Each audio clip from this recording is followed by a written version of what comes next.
강혜신의 오늘의 미국.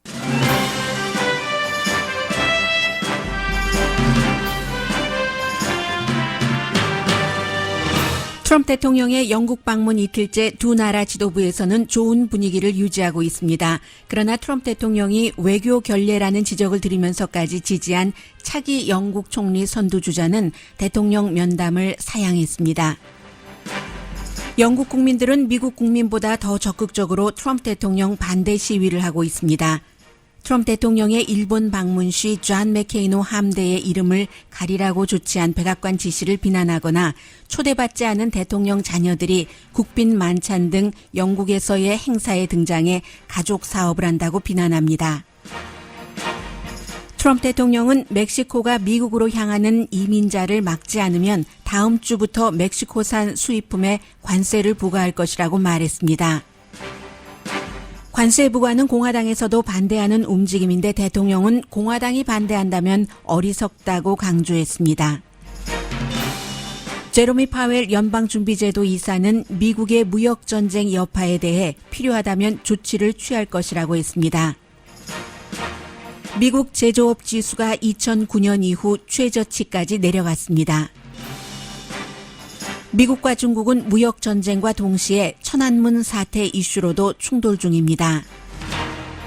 조선일보가 숙청됐다고 전한 김영철에 이어 김여정도 대중 앞에 등장했고 또 다른 인물 김혁철은 하노이 회담 실패에 대해 조사받는 것으로 전해졌습니다. 중요한 것은 북한에서 일어나고 있는 일들이 비상식적이고 외부에서는 지금도 아무도 알 수 없다는 사실입니다.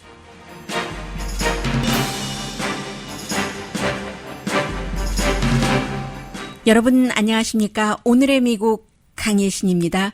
영화에서 보는 그대로 아주 화려한 왕궁의 저녁 파티가 끝났습니다. 그리고 이제 오늘부터는 이미 시작했어요. 이제 테레사 메이 영국 총리 이번 주에 자리에서 물러납니다마는 미국 트럼프 대통령과 어떤 정책 협상을 하기 전에 이미 그 공동 기자회견도 했는데 오늘 먼저 이 내용을 전해드릴까요? 왜냐하면은 미국의 그 대통령 트럼프 대통령이 되고 나서 2년 반 정도의 세월이 흐르는 동안에 미국 사람들은 상당히 그 트럼프 대통령의 여러 가지에 대해서 이제는 좀 그 무뎌지기도 했습니다.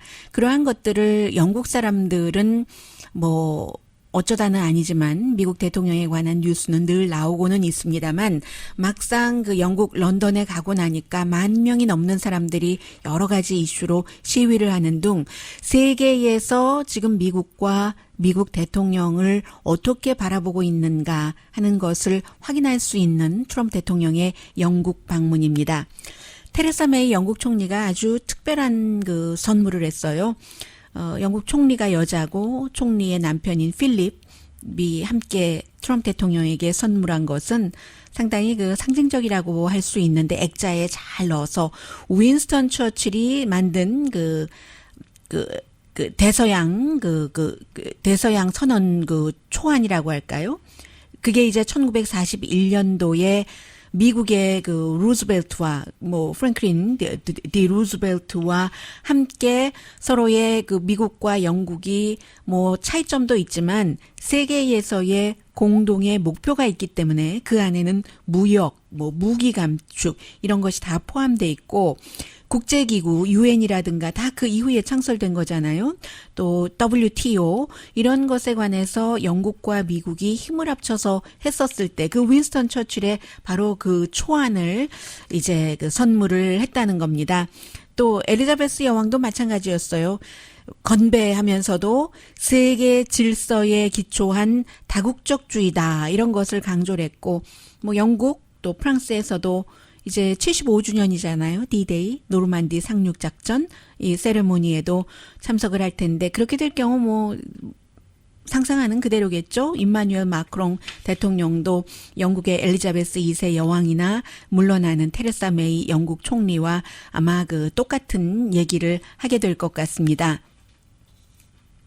무역에 대해서 이 트럼프 대통령이 유럽연합 탈퇴하고 미국과 하자. 그리고 브렉시트에 대해서도 테레사 메이와 처음에는 친했다가 테레사 메이가 더 거칠고 강하게 이제 유럽연합과 이혼을 해야지 된다. 그리고 이제 미국과 손잡아서야지 된다. 무역에 대해서는 그렇게 그 주장을 조금 했죠. 테레사 메이가 원래 뭐 브렉시트를 그러니까 그 유럽연합 탈퇴를 지지하기는 했습니다만 탈퇴는 하되 유럽연합 다른 그 28개국과 협상을 해서 좀 부드럽게 뭔가 그 협의안을 가지고 탈퇴를 해야지 된다 하는 그 형태고 트럼프 대통령은 뭐 협상은 무슨 협상 그냥 확 탈퇴하고 미국과 할 수 있는 것 하면 되지 해서 조금 사이가 서먹해졌는데 오늘 공동기자회견 할 때는요 굉장히 분위기 좋았습니다.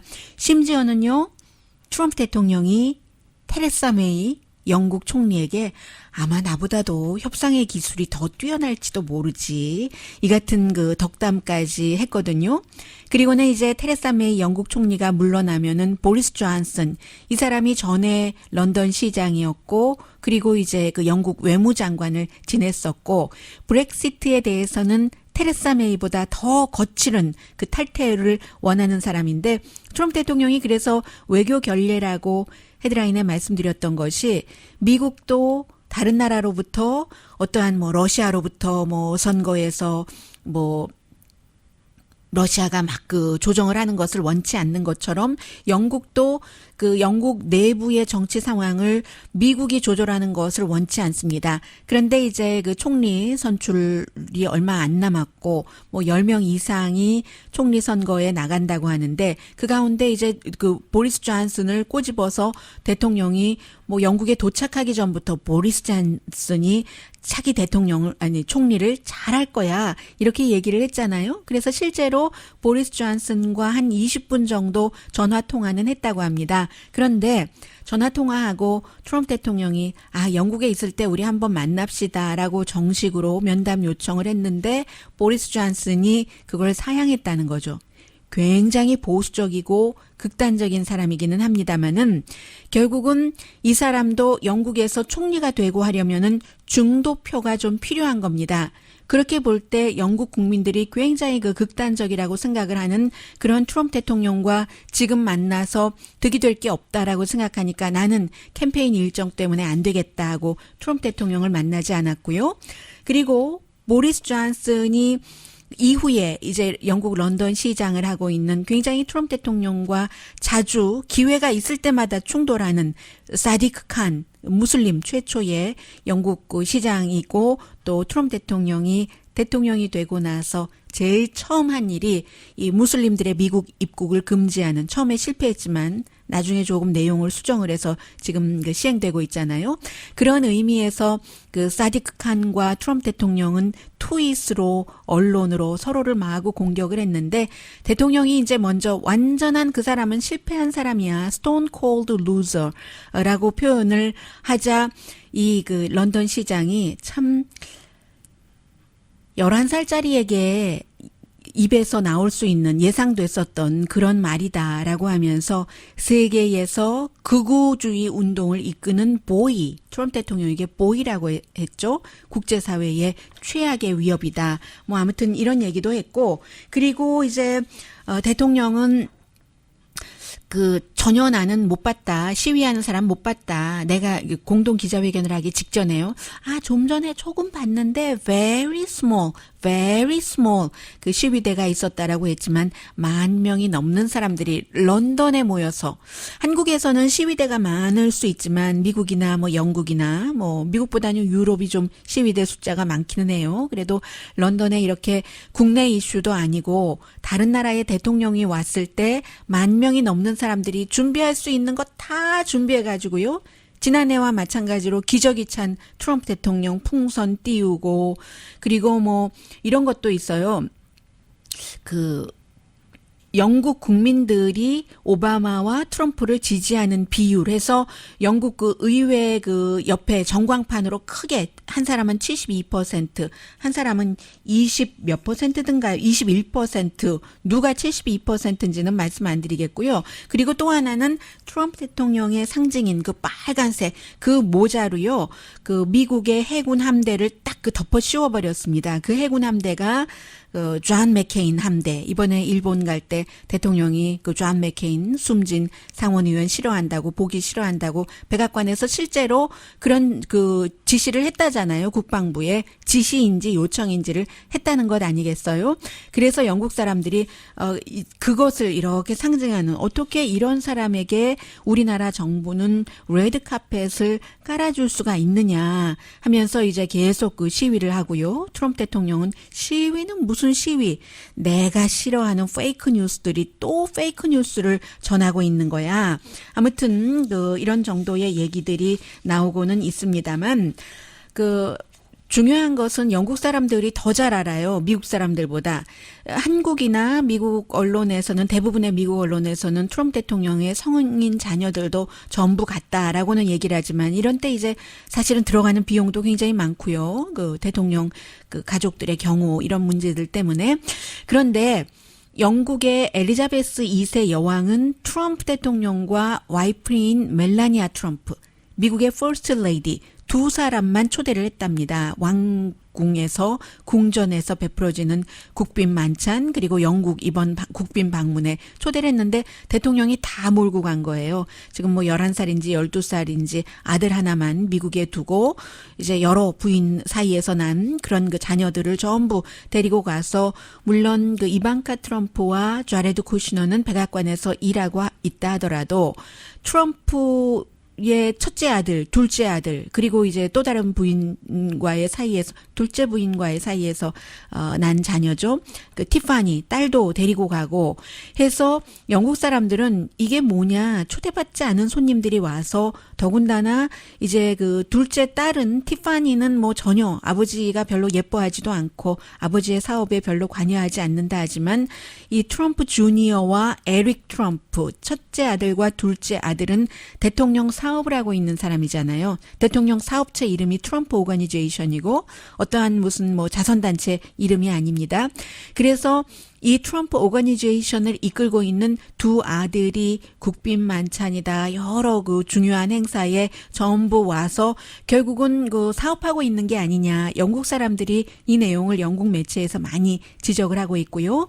그리고 이제 또 하나는 지금 들어오는 사진을 보니까 이 테레사 메이 영국 총리 쪽, 이쪽 한쪽에 딱 앉아 있고요. 또 건너편 쪽에 라운드 테이블이긴 하지만 또 미국 측 대표가 쭉 앉아서 무역, 뭐 이란, 여러 가지 이슈에 대해서, 중국이요, 파웨이와 관련된 그런 것에 대해서 의논을 하는 사람들이 한 뭐 대통령과 총리를 포함해서 양측에서 한 10명씩 앉아 있거든요.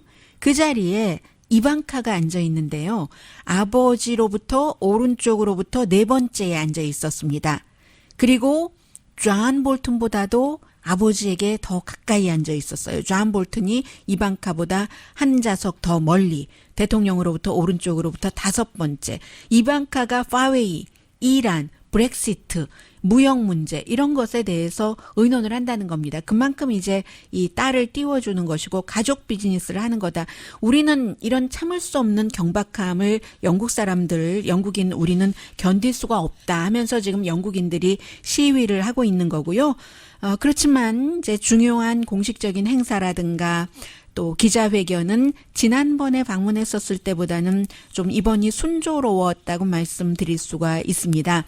그래서 이제 많은 영국이나 미국 언론에서도 대통령이 영국에 방문하기 전부터 영국 시장을 비난하고, 영국에 이제 이젠 공작이 된 그런 그 미국 그 태생의 배우, 그 해리 왕자의 아이를 낳은 또 뭐 네스티한 워먼이다. 그리고는 또 그렇게 말 안 했다라고 하고 등등 많은 외교적인 결례를 했지만 그래도 만찬장에서는 예의 발랐다.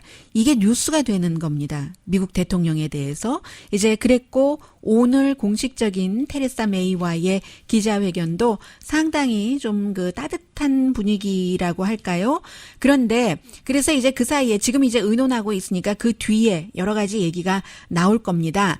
그런데 중요한 것은 대통령이 해외에 나가던 미국에 있던 이제 기자에게 질문하세요 하고 질문권을 줄 때 거의 제일 먼저 존 로버츠 이 팍스의 기자에게 많이 주거든요. 팍스의 백악관 출입 기자에게 오늘도 또 존 하고 이제 물어보니까 존이 바로 이제 이 문제가 제일 오늘 영국에서 이슈 중에서 중요했었던 것 같습니다. 과연 멕시코와의 관세 어떻게 할 것인가? 멕시코가 중미, 남미로부터 멕시코를 통해 미국 국경으로 오는 사람을 막지 않으면 6월 10일부터 5%씩 매달 5%씩 올려서 10월 달에는 25% 중국과 똑같아지는 거예요. 영국이 관세를 물리겠다. 그럼 미국 사람들이 물건 살 때 돈 더 내는 거예요. 여기에 대해서 할 것이다. 다음 주부터 트럼프 대통령이 This will take effect next week. And 5%. And what do you think of Republicans who say that 그랬더니 they may 공화당이 이걸 막으려고 하는데요? 라고 존 로버츠가 I 물어봅니다. think if they do, it's foolish.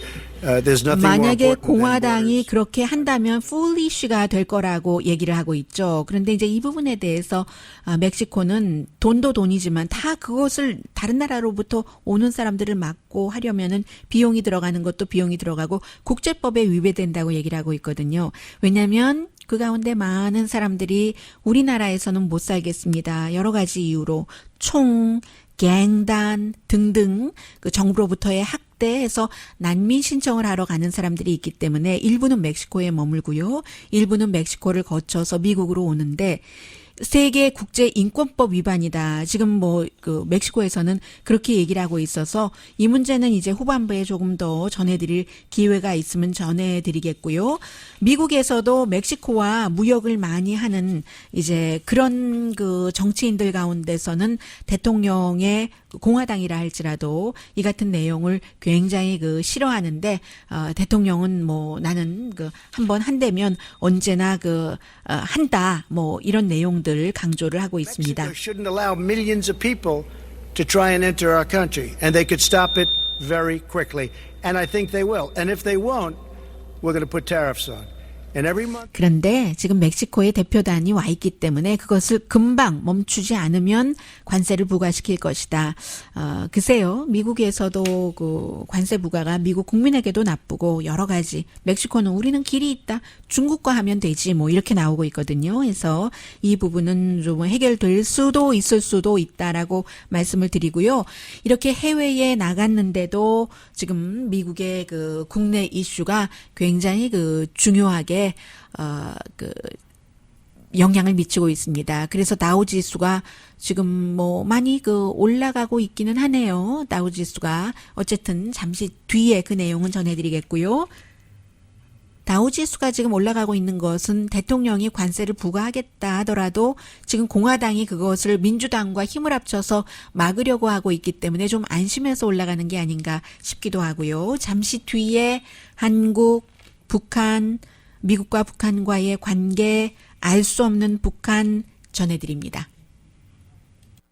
라디오 서울 방송 오늘의 미국 듣고 계십니다.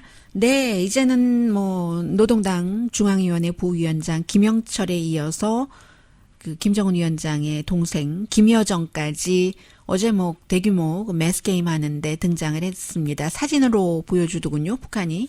그런데 보니까는 김여정에 대해서는 한국 분들이 굉장히 많이 보셨잖아요. 어제 김정은 위원장의 바로 오른쪽에 리설주 북한의 퍼스트 레이디가 있었고 그리고 그 옆에 좀 직급상으로는 조금 더 떨어져야지 됐는데 바로 김여정이 있었는데 김여정이 선전부장이 보통 화장도 하기는 해요.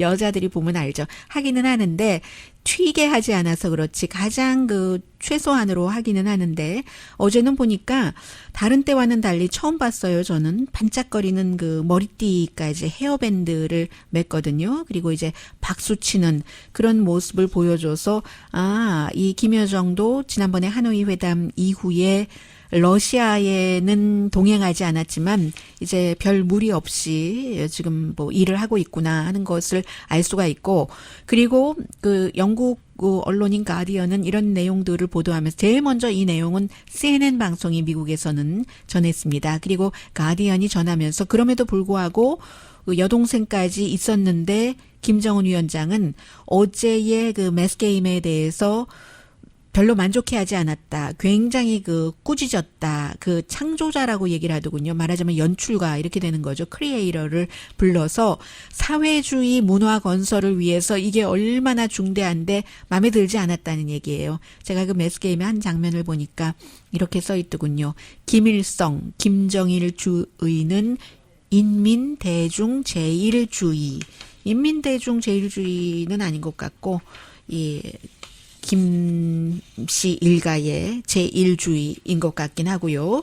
그래서 이제 이로써 처형됐다고, 그리고 어디 가서 뭐 노동교화령을 받고 있다고 했던 김영철 등장했고, 김여정 등장했고, 그렇다면 김혁철은 어떻게 되느냐. 김영철보다는 직급이 낮지만 스웨덴에서 대사를 하다가 하노이 회담 거의 그 일어나기 직전에 가서 미국의 특별 북한 대사 스티브 비건의 카운트파트였었던 김혁철은 지금 대체적으로 다 뭐 CNN을 포함해서 뭐 미국이나 해외 언론이나 한국 언론이나 하노이 회담이 일단 실패를 했기 때문에 뭔가 추궁을 당하고 있다. 조사를 받고 있다.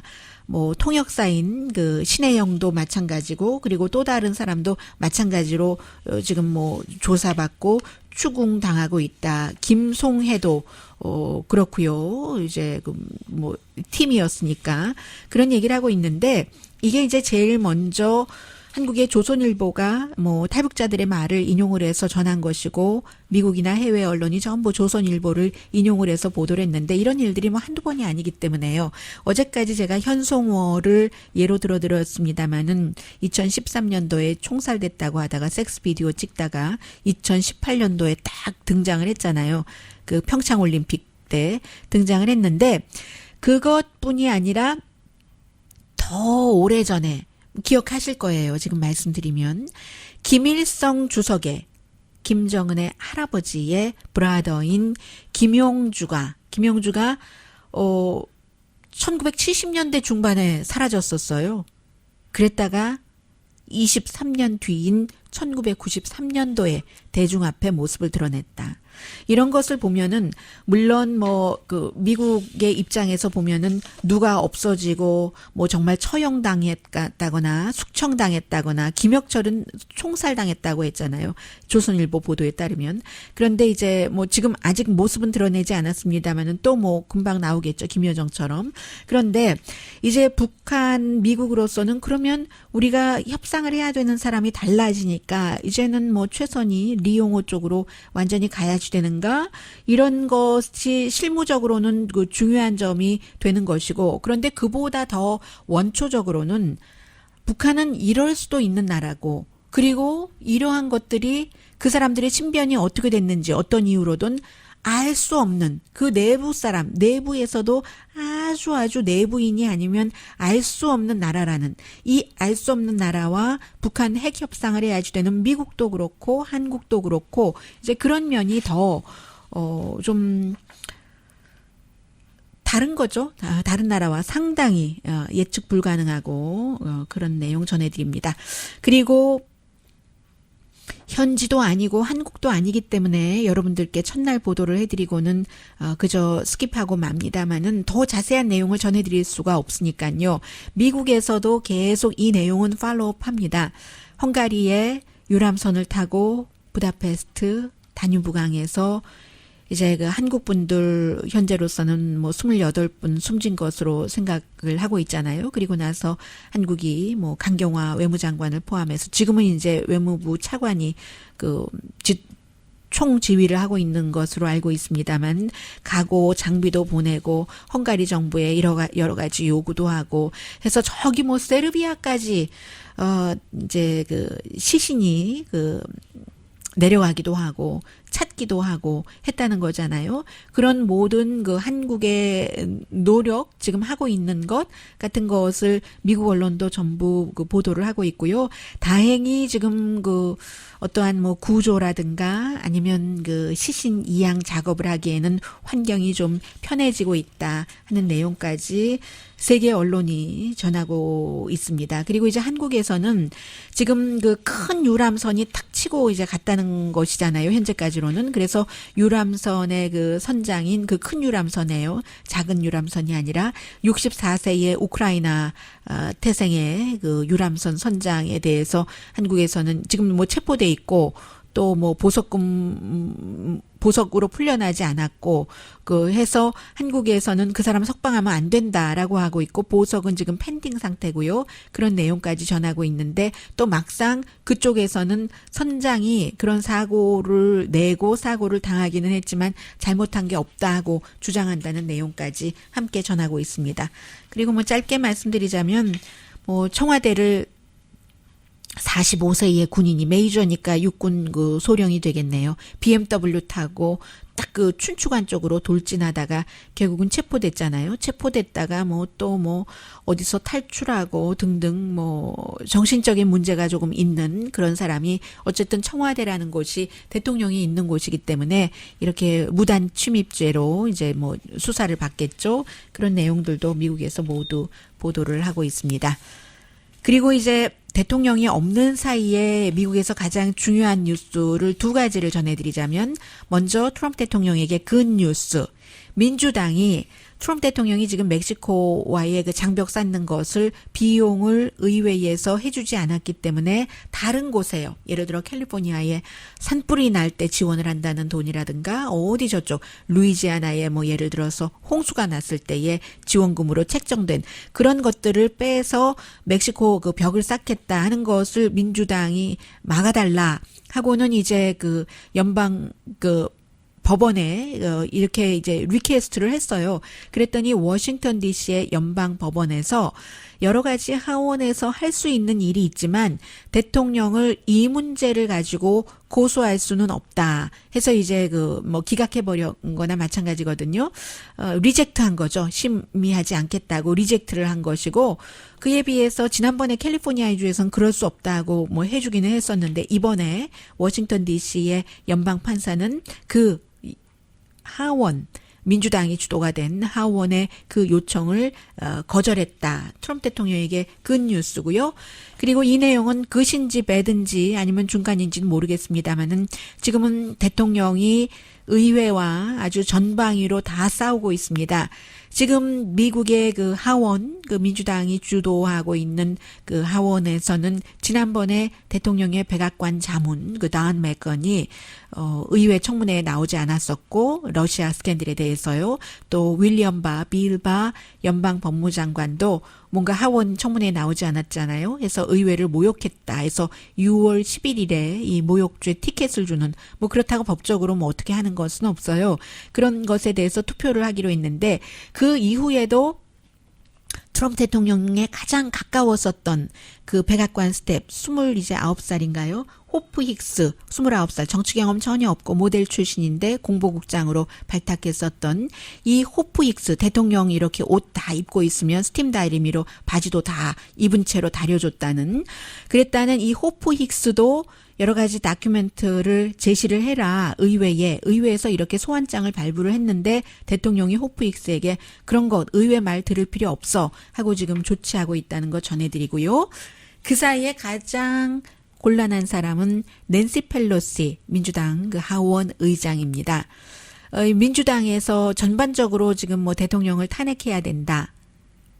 러시아 스캔들 수사를 직접 그 주도를 한 특별검사가 나는 대통령에게 면죄부를 주지 않았다. 대통령이 범죄 사실이 없다면 범죄 사실 없다고 말했을 것이다. 라고 얘기한 뒤에 그러면 우리가 탄핵해야 되지 않느냐 의회에서. 어차피 법무부에서는 현직 대통령을 기소할 수 없어서 처음부터 기소한다는 것이 옵션이 아니었다면 의회가 해라 하는 여론이 좀 높아지고 있습니다만 그 여론만큼이나 대통령을 탄핵해서는 안 된다는 여론도 높습니다.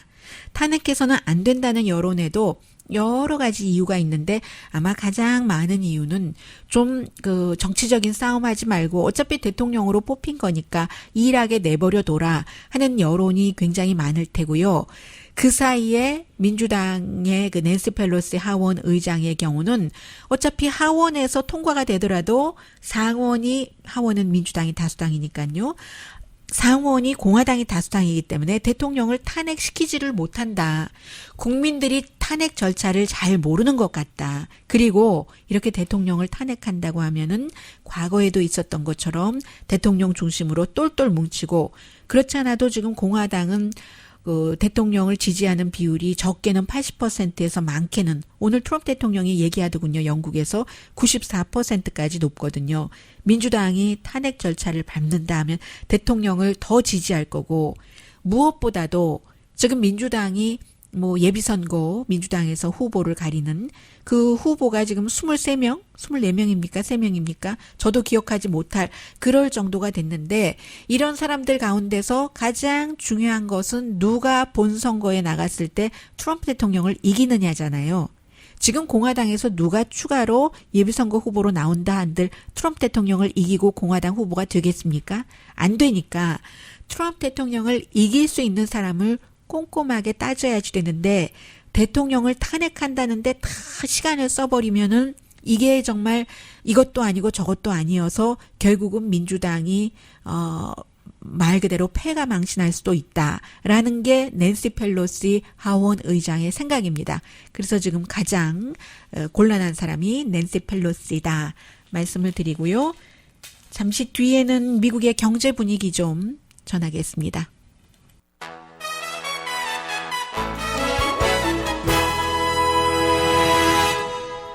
라디오 서울 방송 오늘의 미국 듣고 계십니다. 네, 로스앤젤레스에 저희가 본사가 있지만 미국 각 지역에서 뭐 하와이, 애틀란타를 포함해서 오늘의 미국을 듣고 계십니다.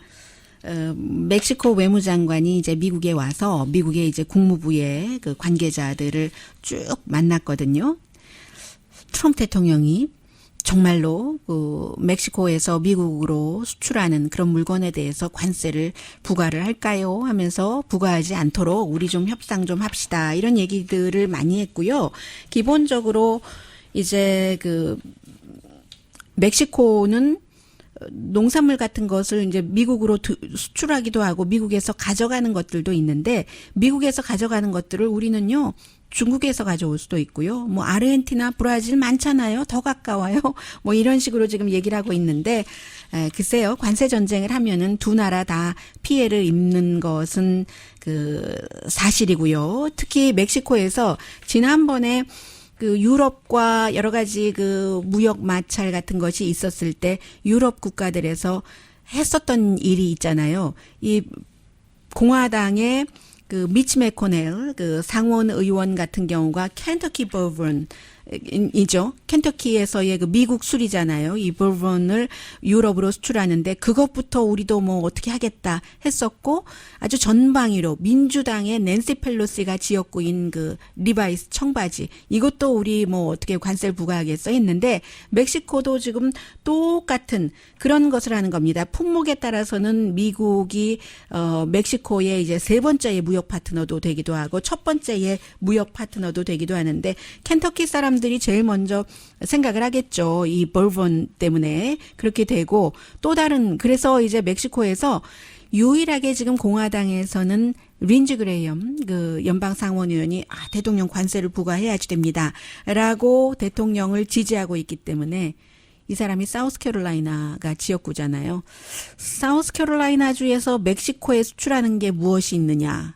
이제 멕시코가 이 같은 아이템을 들고 나오고 있거든요.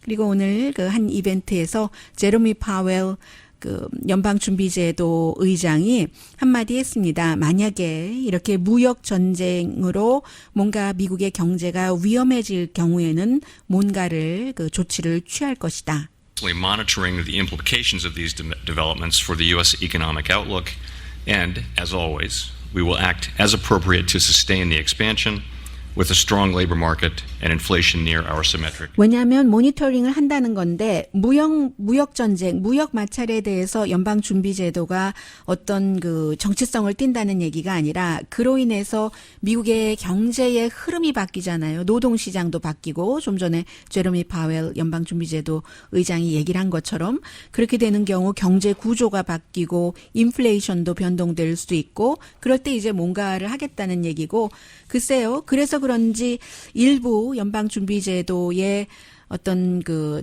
지역의 그 연방준비제도 의원, 의장, 지역에 뭐 그런 경우는 이자율을 내릴 수도 있다.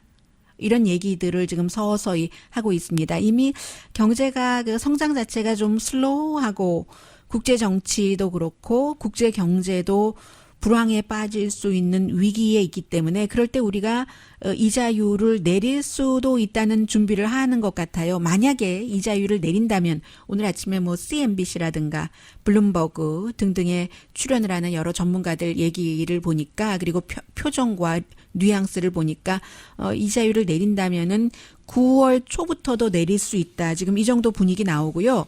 왜냐하면 이런 것들이 제조업 지수가 별로 좋지가 않아요. 뭐 제조업 지수가 여러 가지가 있습니다만 그 가운데 뭐 그 IHS와 그 ISM, 그 PMI 뭐 이 두 가지를 이렇게 보면은 하나는 제조업 지수가 2009년도 9월 달 이후에 최저고 그것도 갑자기 좀 많이 떨어지기 시작해서 지금 어느 정도냐면요. IHS 그 마켓 그 제조업 지수에 따르면 그 제조업이 수축되기 직전, 슈링킹 되기 직전 수준까지 왔다는 거거든요.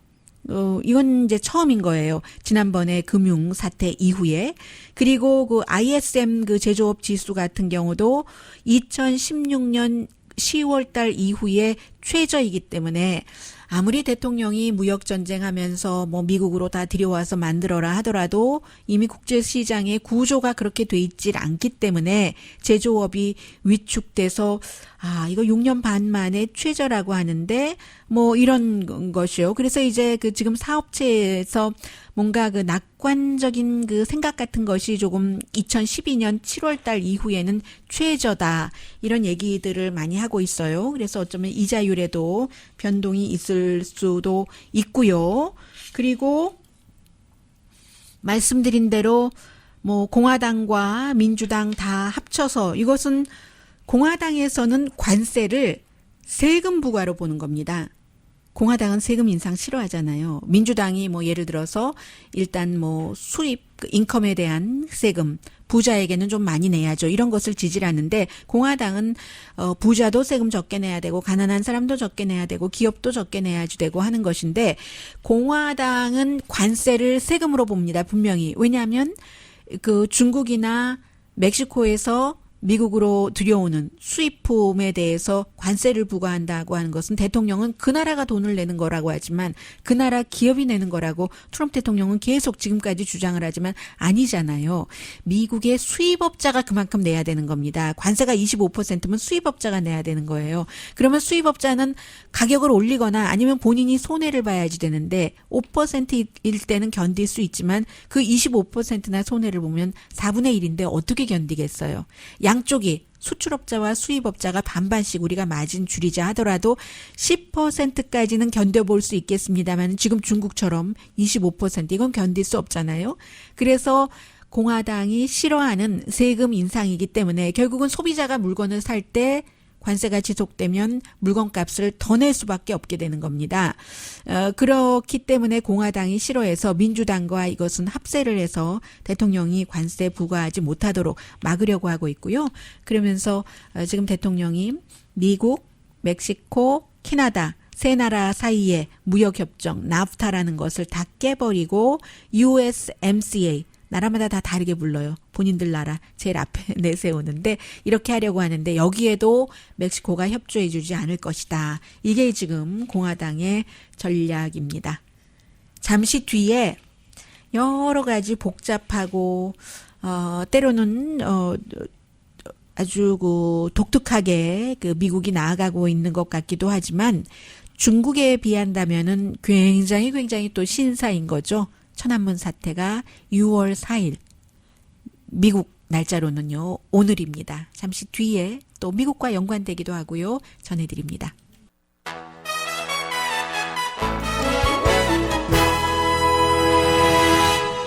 라디오 서울 방송 오늘의 미국 듣고 계십니다. 지난해와 똑같습니다. 그리고 또 미국도 이런 조치를 하지만 중국의 이 조치에 대해서 피해를 입는 쪽은 더 큰 피해를 입는 쪽은 같은 조치지만 미국이죠.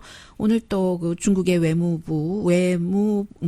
그러니까 문화관광부네요. 중국은 중국 사람에게 올해 12월 31일까지 미국에 가는 것 아주 강하게 경고를 했습니다. 신화 뉴스가 보도를 했는데 미국에 가면은 뭐 총싸움도 많이 나고 강도 절도에다가 뭐 여행할 때는 각오해라 뭐 이런 식이에요. 그래서 결국은 이제 뭐 파웨이라든가 무역 전쟁 이런 것들 때문에 중국 정부가 어디 봐라 그 전체적인 그 관광 수입의 10분의 1을 중국 사람이 차지하고 있는데 하는 것을 한 것이고, 그리고 또 하나 미국이 북미 그 핵 협상을 할 때 가장 많이 그 어떠한 시점에 지적을 받는 것은 왜 북한 인권 문제 얘기하지 않느냐.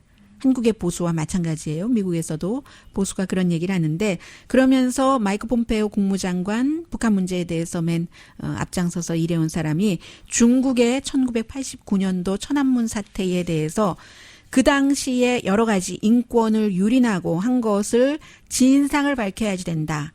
그 민주화 운동을 한 것에 대해서 그렇게 얘기를 하니까 중국이 뭐 남의 나라에 왜 이래라 저래라 하느냐, 중국에 대해서 모욕적이다 뭐 이런 얘기로 답변을 하긴 했거든요.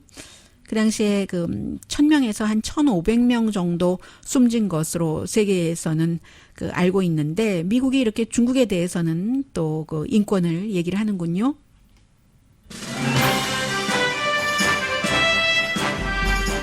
그런데 이제 중국이나 러시아나 또 북한이나 개방적인 사회가 아니잖아요.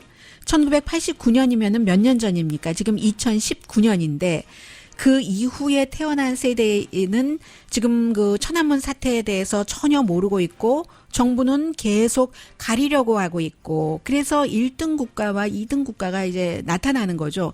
그때 여러분들 가만 기억해 보시면은 그 후야오방이라는 정치인, 공산당 뭐 총서기까지 지냈고 뭐 사형도 선고받았다가 뭐 나중에는 어쨌든 뭐 심근경색으로 숨지긴 했습니다만, 그 사람이 숨진 이후에 학생들이 뭐 이렇고 하면서 우리에게 자유를, 민주주의를 하면서 시위를 시작을 했는데, 나중에는 나이 드신 분들까지 이렇게 나와서 결국은 그 시위를 하게 됐고 천안문 광장에 모였고, 그 이후에 17년을 옥살이에 썼던 그런 그 학생들도 수없이 많습니다.